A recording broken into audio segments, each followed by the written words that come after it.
As a private citizen, I am humbled to be here. But let me start with thanking our Kazakh host and the host from the region for their hospitality. I would like to mention three things what we have to remember while standing here. First of all, we have to remember the sickness called nuclear testing, which made people, nations, I would say, world sick. 2,000 nuclear tests worldwide, 400-500 tests per decade.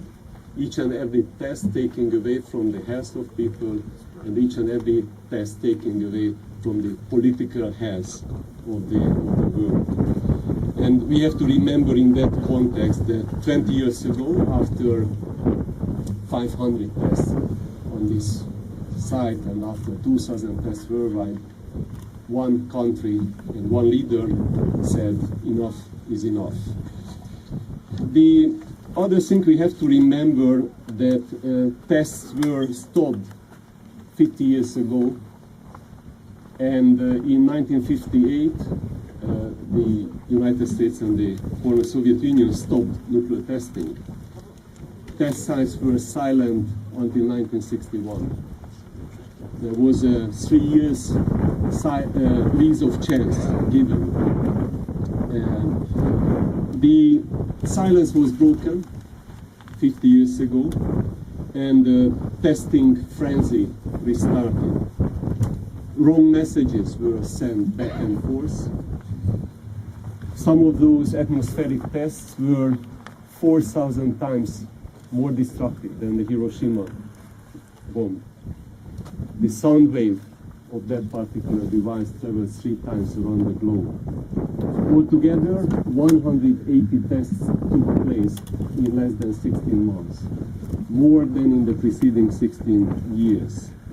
And these tests were polluting the climate, political climate, and politicians started to lose control.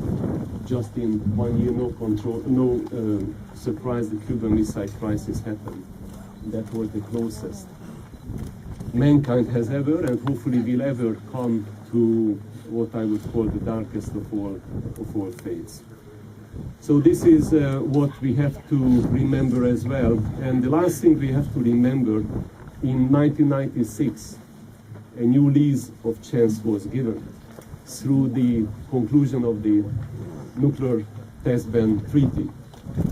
As a result of this treaty, from 500 tests per decade, we came down to 2 during the last 10 years. I call it 2 tests too many, but only 0.5% of what happened in the preceding decades. A treaty and a system was established, law and order of no tests. I would call it a political security and moral high ground. And if I may, on this spot, this is the type of ground zero we need, this moral, political security high ground. And zero will have to remain zero for all environment and for a long time. Thank you so much.